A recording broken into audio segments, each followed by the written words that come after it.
මේ දවස්වල ජනාධිපති අනුර අවතැන්වුණ ජනතාව හමු වෙන්නත් ඔවුන් වෙනුවෙන් අවශ්‍ය කටයුතු සම්පාදනය කරන්න දිස්ත්‍රික් සම්බන්ධීකරණ කමිටු වලට සහභාගී වෙනවා දකින්න පුළුවන්.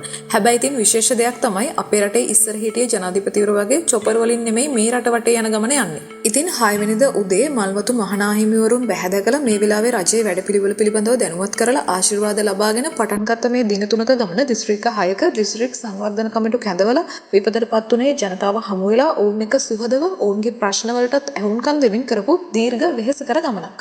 මොකද දන්නවනේ ඉතින් අපි උනත් දවස් කිහිපයක ගමනක් ගිහින් ආවම ටිකක් අමාරුයි වෙහෙසයි. ඒ වගේම අපේ රටේ රාජ්‍ය නායකයන් විදිහට ඉස්සර රාජ්‍ය නායකයන් කරේ චොපර් වලින් නිරීක්ෂණ චාරිකා ගියක. ඒත් දැන් තත්ත්වය වෙනස්. ඉතින් මේ ගමනේදී රාජ්‍ය නිලධාරීන් සහ හමුදාව මේ ආපදා තත්ත්වයේදී කළ මැදිහත් වීමට ජනාධිපතිතුමා ස්තුති කළා වගේම ඔහු සම්බන්ධීකරණ කමිටුවේදී කිව්ව පොදු කාරණයක් තමයි මේ ජන ජීවිත යථා තත්ත්වයට පත් කිරීමේදී සාමාන්‍ය රාජ්‍ය යාන්ත්‍රණයේ ඉක්මවා යන මෙහෙයුම් යාන්ත්‍රණයක් අවශ්‍ය බව. මේ සාකච්ඡා අතර ගත්ත විශේෂ තීරණයක් තමයි ග්‍රෙගරි ලව වාරිමාර්ග දෙපාර්තමේන්තුව යටතට පත් කිරීම. ඒක විශේෂ සිද්ධියක්. ඒ සාකච්ඡාවේදී රාජ්‍ය නිලධාරීන් පැවසූ විදිහට ග්‍රෙගරි ලව මෙතෙක් තිබිලා තියෙන සභාව යටතේ වාරිමාර්ග දෙපාර්තමේන්තුවට පවරන්න උත්සාහ කළත් සභාවයකට එරෙහි වෙලා තියෙනවා. ඒත් ඒ වෙලාවේ ජනාධිපතිතුමා හරිම සංසුන් විදිහට පැහැදිලි කරලා කියනවා සභාවට තාක්ෂණික සහාය නැති නිසා ඒක වාරිමාර්ග දෙපාර්තමේන්තුවට ලබා දෙන්න කියලා. මේක මම විශේෂ සිද්ධියක් කියලා කියන්න හේතුව තමයි ඔයාලට මතක ඇති මීට කලින් රනිල් වික්‍රමසිංහ වලේ ඉන්න කාලේ රාජ්‍ය නිලධාරීන්ට බල කරලා නුවරඑළිය තැපැල් කාර්යාලය විකුණන්න උත්සාහ කළේ කොහොමද කියලා. ඇත්තටම මීට කලින් අපේ රටේ අත්දැකීම් එක්ක බැලුවම මේ ආපදාවේදී රජය වන්දි ලබා දීමේ ක්‍රියාවලිය ගොඩක් කාර්යක්ෂම. මොකද කලින් මේ වගේ වන්දි ලබා ගන්න නිලධාරීන් පස්සේ ගිහින් මිනිස්සුන්ට ගොඩක් අපහසුතාවයට පත් වෙන සිදු වුණා.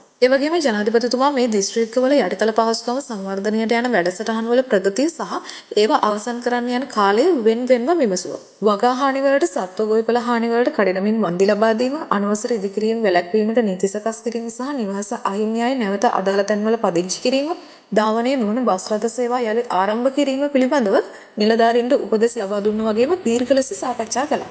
ඉතින් මේ කිව්ව හැම දෙයකින්ම අපිට තේරෙනවා ජනාධිපති අනුර කියලා කියන්නේ මිනිස්සු ගැන හිතන, මිනිස්සු වෙනුවෙන් වෙහෙසෙන බල වැඩ කරන, මිනිස්සුන්ගේ දුක සැප බලලා කටයුතු කරන සැබෑ ජනතාවාදී නායකයෙක් කියලා. දැන් වෙවේ අයිති තියෙන්නේ මහා ඔගොල්ලෝ ගාව. ප්‍රධාන අහිතේ විතරයි. අයිති තියෙන ප්‍රාදේශීය ලේකමට වැවි. වාරිමාර්ග දෙපාර්තමේන්තුවට පවරනවා නම් හොඳ අපි DCC වල තීරණ අරගත්තා. මොකද්ද වෙන්නේ ඒක?